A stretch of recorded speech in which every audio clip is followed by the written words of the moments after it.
ধর্মকর্মের প্রতি চলচ্চিত্র অভিনেতা ও প্রযোজক মনোয়ার হোসেন ডিপজলের প্রেম ভালোবাসা কারও অজানা নয়। গেল বিশ্ব ইজতেমায় বাংলাদেশের বিভিন্ন জেলা থেকে আসা সাধারণ মানুষদের ফ্রিতে নিজের পরিবহনে বাড়ি পর্যন্ত পৌঁছে দিয়ে শিরোনাম হয়েছিলেন। আর এবার চলতি রমজানেও সাধারণ মানুষদের জন্য দিলখুশ খবর নিয়ে সংবাদে ডিপজল। গেল বিশ্ব ইজতেমায় বিভিন্ন জেলার যাত্রীদের ইজতেমাস্থলে ফ্রিতে আসা যাওয়ার জন্য চলচ্চিত্র অভিনেতা মনোয়ার হোসেন ডিপজলের নিজস্ব প্রতিষ্ঠান ডিপজল এন্টারপ্রাইজের পক্ষ থেকে 195টি বাস দিয়ে খবরে এসেছিলেন।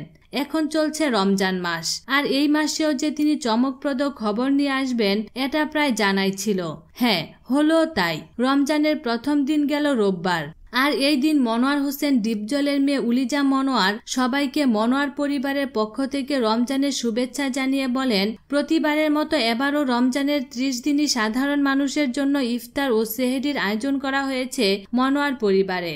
ডিপজলের রাজবাড়িতে এবার সবার জন্যই এই আয়োজন অব্যাহত থাকবে বলে জানা গেছে। বেশ কিছুদিন চলচ্চিত্র থেকে বাইরে ছিলেন অভিনেতা ও প্রযোজক মনোয়ার হোসেন ডিপজল, তবে নতুন উদ্যমে পুরনো চেহারায় আবার ফিরলেন তিনি। এরই মধ্যে কয়েকটি সিনেমায় অভিনয় করে ফেলেছেন।